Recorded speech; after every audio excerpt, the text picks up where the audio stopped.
Black board education में आप सबका स्वागत है। आज का महत्वपूर्ण टॉपिक है रासायनिक बंधन।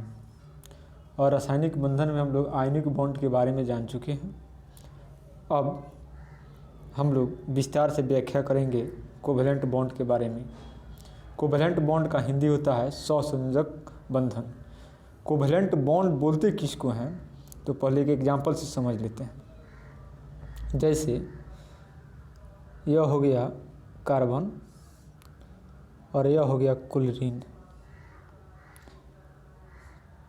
CCl4 कार्बन टेट्राक्लोराइड है। क्लोरीन के बाहरी कक्षा में 7 इलेक्ट्रॉन होते हैं।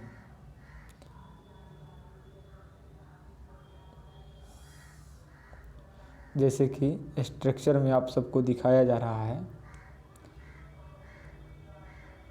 और कार्बन की बाहरी कक्षा में 4 इलेक्ट्रॉन होते हैं। अब यह सिंगल बंधन के माध्यम से जुड़ जाएगा और सब के बाहरी कक्षा में 8-8 इलेक्ट्रॉन हो जाएंगे। जैसे क्लोरीन के बाहरी कक्षा में 7 इलेक्ट्रॉन हैं और कार्बन के बाहरी कक्षा से 1 इलेक्ट्रॉन लेकर के यह अपना अष्टक पूरा कर लेता है। फिर यह अपना अष्टक पूरा कर लिया, फिर यह अपना अष्टक पूरा कर लिया और फिर यह अपना अष्टक पूरा कर लिया। तो सहसंयोजक बंधन का डिफिनेशन होता है कि उस प्रकार का रासायनिक बंधन जो इलेक्ट्रॉन की साझेदारी से बनता है तो उसे सहसंयोजक बंधन कहते हैं। यदि 2 परमाणु में एक एक इलेक्ट्रॉन की साझेदारी होती है तो सिंगल बंधन का निर्माण होता है। जैसे HCl में एक एक इलेक्ट्रॉन का जो भागीदारी हुआ तो यहाँ पर सिंगल बंधन का निर्माण हो गया। फिर अगर O2 की बात करें तो ऑक्सीजन में 2-2 इलेक्ट्रॉन की साझेदारी होती है तो डबल बॉन्ड का निर्माण हो जाता है। फिर अगर नाइट्रोजन की बात करें तो इसमें 3-3 इलेक्ट्रॉन की साझेदारी होती है तो ट्रिपल बॉन्ड का निर्माण हो जाता है। अब नाइट्रोजन के पास यहाँ पर दो लोन पेयर, माने एक लोन पेयर इसके पास है, इस नाइट्रोजन के पास एक लोन पेयर, तो इसके बाहरी कक्षा में 5 इलेक्ट्रॉन होता है। तो उस पर ज़्यादा ध्यान नहीं देना है। आप लोगों को केवल इससे मतलब है कि सिंगल बंधन कौन है, डबल बंधन कौन है, ट्रिपल बंधन कौन है। एक और आता है कोऑर्डिनेट बॉन्ड। कोऑर्डिनेट बॉन्ड का मीनिंग होता है सहसंयोजक बंधन। जैसे यह एक स्ट्रक्चर देखते हैं H2SO4 का सल्फ्यूरिक एसिड का। तो इसमें जो सल्फर है इसके पास इलेक्ट्रॉन होता है 6 गो और फिर ऑक्सीजन, यह ऑक्सीजन हो गया, फिर यह ऑक्सीजन और फिर यह ऑक्सीजन। तो ऑक्सीजन के बाहरी कक्षा में भी इलेक्ट्रॉन होता है 6 गो, 2 गो 2 गो 4 गो 2 गो 6 गो, फिर इसके पास 2 गो और 2 गो 4 गो 2 गो 6 गो, और फिर इसके पास 2 गो 2 गो 4 गो और 2 गो 6 गो, फिर इसके पास 2 गो 2 गो 4 गो और 2 गो 6 गो। और हाइड्रोजन के बाहरी कक्षा में 1 इलेक्ट्रॉन होता है, तो 1 इलेक्ट्रॉन इसके पास, 1 इलेक्ट्रॉन इसके पास। अब यह हाइड्रोजन ऑक्सीजन के बीच में सिंगल बंधन, सल्फर ऑक्सीजन के बीच में सिंगल बंधन, और फिर सल्फर ऑक्सीजन के बीच में सिंगल बंधन, और फिर हाइड्रोजन ऑक्सीजन के बीच में सिंगल बंधन। अब देखिए इसके पास इलेक्ट्रॉन गिनिएगा तो यहाँ पर 2 गो इलेक्ट्रॉन हो गया यह, और 2 गो इलेक्ट्रॉन यह, 4 गो, और 2 गो इलेक्ट्रॉन हाइड्रोजन ऑक्सीजन के बीच वाला 6 गो, और 2 गो इलेक्ट्रॉन ऑक्सीजन और सल्फर वाला, तो 6 2 8 गो इलेक्ट्रॉन इसके पास हो गया। फिर इस ऑक्सीजन के पास भी 2 गो इलेक्ट्रॉन यह और 2 गो इलेक्ट्रॉन, 4 गो, 2 गो यह सिंगल बंधन का, फिर 2 गो यह सिंगल बंधन, 4 4 8 गो इलेक्ट्रॉन हो गया। अब इस सल्फर के पास गिनते हैं तो 2 गो यह है और 2 गो यह, 4 गो, और ऑक्सीजन सल्फर के बीच में 2 गो यह, 6 गो, और फिर ऑक्सीजन सल्फर के बीच में यह 6 2 8 गो, 8 8 गो इलेक्ट्रॉन पूरा हो गया। अब इसके पास बंधन ये नहीं बनाएगा, अभी किसी को दे सकता है, तो क्या करता है कि यह एक जोड़ा इलेक्ट्रॉन ऑक्सीजन को ट्रांसफ़र कर दिया। तो पहले से इसके पास 6 गो इलेक्ट्रॉन था, एक जोड़ा मिल गया इसको, तो 6 2 8 गो हो गया। फिर यहाँ पर भी वही काम है। तो जब इलेक्ट्रॉन युग्म किसी परमाणु को किसी परमाणु द्वारा दे दिए जाते हैं तो ऐसी स्थिति में कोऑर्डिनेशन बंधन का निर्माण होता है। अब हम लोग थोड़ा बात करेंगे हाइड्रोजन बंधन। हाइड्रोजन बंधन किसके साथ बनता है, तो एक शब्द बोलते हैं याद रखने के लिए, फोन, FON।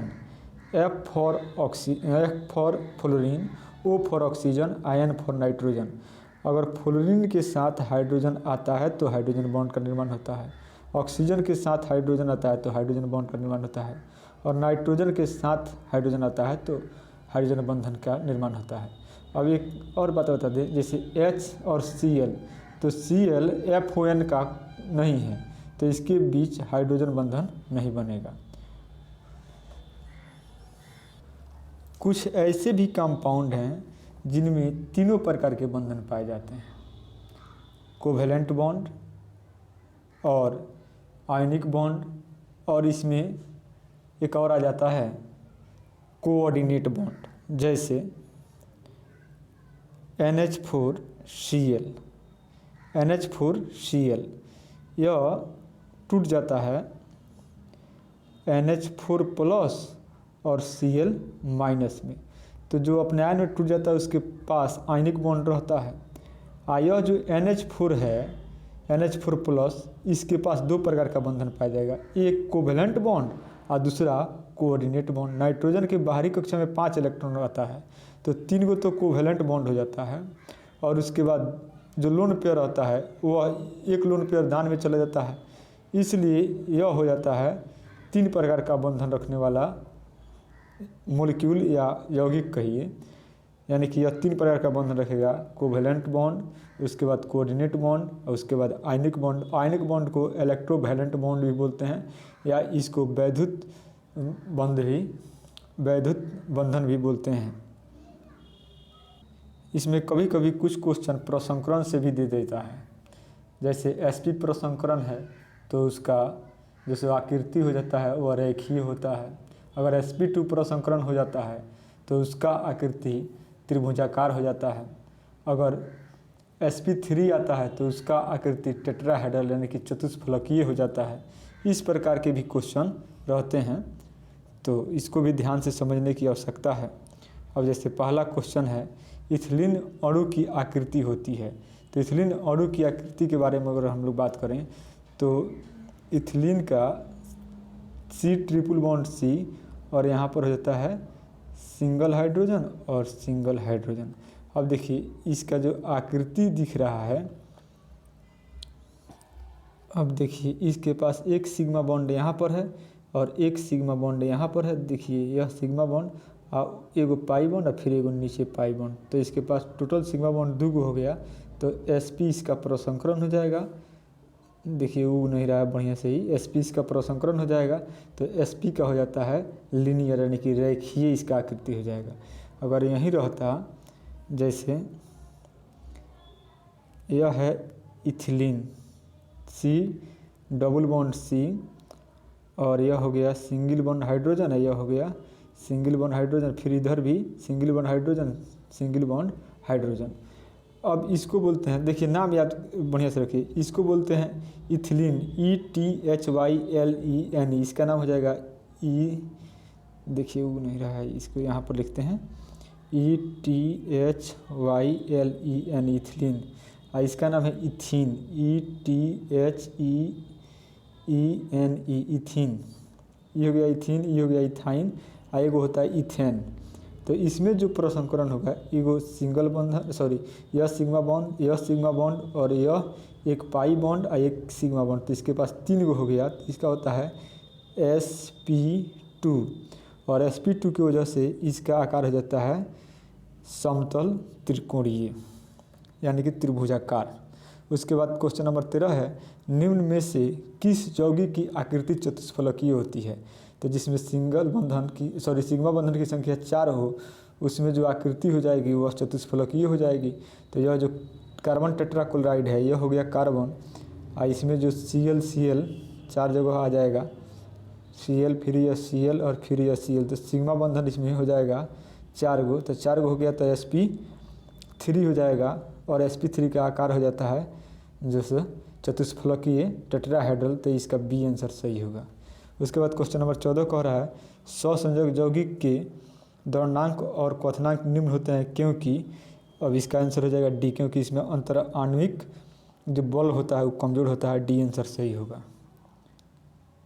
उसके बाद क्वेश्चन नंबर 15 कहता है सोडियम क्लोराइड में होता है, तो सोडियम को Na+ और Cl में से टूट जाता है तो यह वैद्युत संयोजक बंधन होता है। कह रहा है कि जब एक रासायनिक बंधन बनता है तब क्या होता है, तो कह रहा है इसका आंसर चारों ऑप्शन पढ़ेंगे, इसमें जो बी दिख रहा है वह उपयुक्त आंसर है, ऊर्जा हमेशा निर्मुक्त होती है। उसके बाद कह रहा है क्वेश्चन नंबर 17 कि कार्बन टेट्राक्लोराइड अणु की आकृति होती है, अभी ऊपर वाला में डिस्कस किया गया था, इसका आकृति हो जाता है चतुष्फलकीय टेट्राहेड्रल। उसके बाद कह रहा है कि निम्न में से किस यौगिक में हाइड्रोजन बंधन नहीं है, तो अभी बताएं कि फोन FON, तो देखिए यह जो CH4 है इसी में FON माने फ्लोरीन, ऑक्सीजन और नाइट्रोजन नहीं है, तो इसलिए इसका आंसर हो जाएगा ए, बाकी सब में हाइड्रोजन बंधन रहता है। क्वेश्चन नंबर 19 है निम्न में से किस यौगिक में हाइड्रोजन बंधन विद्यमान है, तो देखिए HF, इसी में हाइड्रोजन बंधन विद्यमान है। HCl, HBr, HI, इसमें FON नहीं है, इसमें फोन रहता है, उसी में हाइड्रोजन बंधन रहता है। कह रहा है रैखिक संरचना वाले अणु हैं, तो रैखिक संरचना और CO2, देखिए इसका आकृति इस प्रकार होता है, C डबल बॉन्ड O और C डबल बॉन्ड O, देखिए यही आकृति जैसे लीनियर आकृति है, रेखीय संरचना है। कह रहा है कि हाइड्रोजन क्लोराइड एक गैस है परंतु हाइड्रोजन फ्लोराइड निम्न क्वथनांक वाला द्रव है, काहे द्रव है, तो इसका जवाब है कि देखिए FON वाला बात बताए हैं कि HCl में नहीं रहता है जबकि HF में रहेगा, इसलिए इसका आंसर हो जाएगा C, हाइड्रोजन आबंध के कारण। उसके बाद 22 नंबर क्वेश्चन है कि उस यौगिक को चिन्हित कीजिए जिसमें आयनी, सहसंयोजी और उप सहसंयोजक आबंध है, तो इसका तो बतेबे किए थे, इसका बी आंसर होगा NH4Cl, अमोनियम क्लोराइड इसका नाम है।